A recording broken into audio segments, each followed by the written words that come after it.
Hello, Rebecca here. I'm very excited and gratified to announce that I've accepted the new position of Artistic Director for a video communications startup.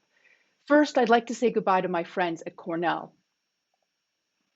Leaving a tenure track position at this venerable institution was a difficult decision. Cornell supported me generously over the past few years. The university gave me a powerful platform to develop and share work on political theater, translation, acting pedagogy, and directing. I will miss my excellent colleagues in the Department of Performing and Media Arts. A huge thanks to my PMA colleagues Panayotis, Jumei, Carolyn, Bruce, Warren, Jeff, Youngsun, and our dear friend Ed. Thanks as well to my friends in Near East Studies for making me part of your team, especially Jonathan, Deborah, Mustafa, and Lauren. Most of all, I'd like to acknowledge my Cornell students for their curiosity, boldness, and brilliance. I'm so proud of the work that we created together. With the support and inspiration of my Cornell colleagues and students, I was able to make some remarkable contributions to our community and the field. Here's a few highlights. I celebrated the publication of my first book, Tahrir Tales, Plays from the Egyptian Revolution.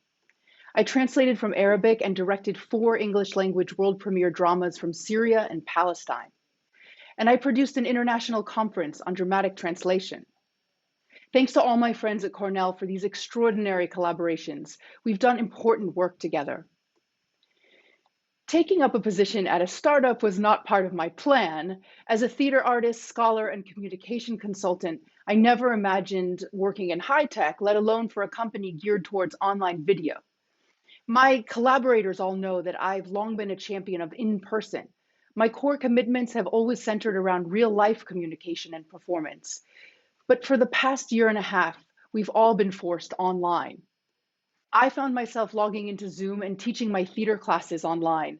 I was doing the very thing I had long assumed was a pale substitute for in person teaching. But if there's one thing that I've learned as a theater artist, it's to create work within my given circumstances. As a director, I've learned to never ignore the architecture of a performance space or the abilities of my actors. Quite the opposite. I find that creativity emerges from constraints. It was clear to me that I needed to completely reimagine my theater courses within these new parameters. I explored digital theater archives. I shared rare theater on film performances and video interviews. I invited international guests for virtual master classes and discussions. It seemed a ridiculous exercise for my acting students to perform scenes by established playwrights written to take place in person, while we sat isolated from one another in front of laptop cameras. So we devised original work in which the drama of our characters' lives unfolded socially distanced through video, text, chat, and phone calls. We learned how to work creatively with our cameras and our voices and curate visuals and sound effects into our performances and presentations.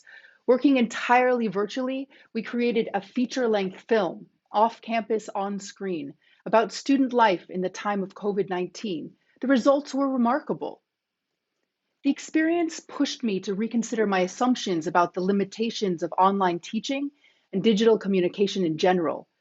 But alongside the positive discoveries, there were many frustrations around the digital divide and the limitations of our current technology.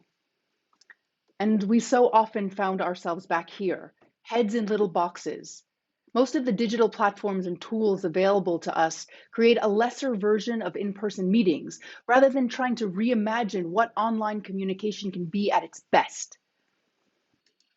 In the midst of grappling with the challenges of the virtual classroom, I was contacted by mmhmm. They were similarly interested in thinking through the challenges and opportunities offered by online communication. Now, I've long been interested in communication, going back to my days directing the program in speaking and learning at Harvard University. We began a conversation, and today I'm happy to join mmhmm full time. As artistic director, I'll be leading the experimental arm of the company. I'll collaborate with colleagues in design, engineering, marketing, and community to research and implement a holistic vision for mmhmm as a radical new platform for communication. I'll focus on the communication superpowers of video and look for ways to integrate the core elements of compelling communication, storytelling, interaction, visual engagement, and captivating delivery.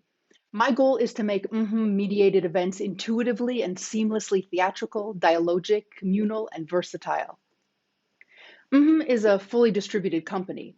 That means there's no physical offices. I'll be collaborating with colleagues in Paris, New York, Tokyo, Bentonville, Arkansas, San Francisco, and many other locations around the world. I'll be working from my new home in London, not a bad city for a theater artist. We're at an exciting and open ended moment of possibility for the future of communication. What should be the place of online communication in our professional and personal lives? How can we keep human connection at the core? How can communication technology support a fair and inclusive environment? When we're finally free to choose, what will we prefer to do in person and what will be better online? How will online communication change the way we interact in person? There's so many challenges for us to consider at this moment, and I'm absolutely delighted to join the brilliant team at mmhmm and take part in shaping this transformation.